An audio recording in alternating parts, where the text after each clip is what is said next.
oltilik bantovkani qanaqa tikilishini ko'rib chiqamiz.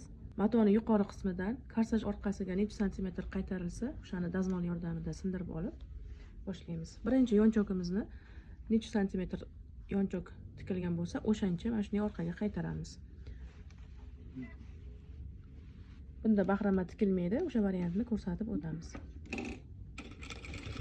Bu birinchi skladka va bahrama tomon bo'lganligi uchun mana shu yonchogimiz necha bo'lsa, o'shancha qoldiramiz. Bizda 4 santimetr edi, shuning uchun biz 4 santimetr qoldirdik va keyingi bantovkalarni hosil qilamiz. Bunda biz 3 santimetrli tayyor lapatkadan foydalanamiz. Agar sizda bu lapatkachalar bo'lmasa, har 18 santimetrdan belgilab chiqishingiz mumkin.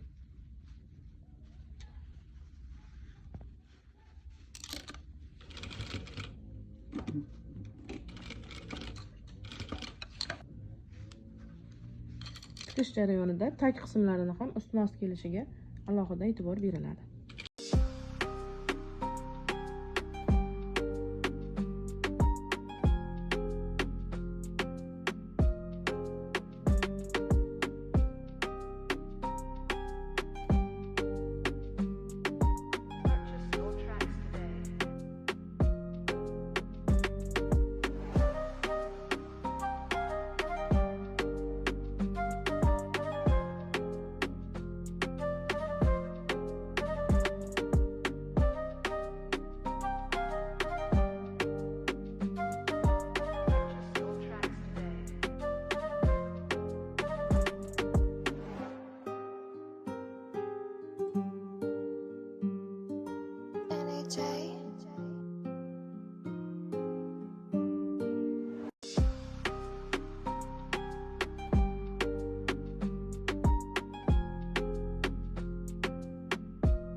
Oxirgi qismida bizda yarim bantovka qilganimizdan keyin mana bu qismidan 8-10 santimetr qoldirib orqaga qayiramiz. Biz hozir yonchoq miqdoricha qayirdik. Yon tomonini ko'proq qoldirganimizning sababi bu karnizni yon tomonini yopish uchun kerak bo'ladi. Bantovkalarimizning tepa qismi tayyor. Endi ikkinchi qatorini tikib olamiz. Ikkinchi qatorini tikib olamiz. Biz hozir o'ng tomondan tikamiz. Bunda biz mana bu dibani ipini mana shunday qilib o'rnini belgilab, mo'ljal qilib olamiz. Har bir bantovkani to'g'rilab, tekis qilib, chiroyli qilib tikib olamiz. Mana shu joyda ikkita strochka berilsa, orasi ochilib qolmaydi.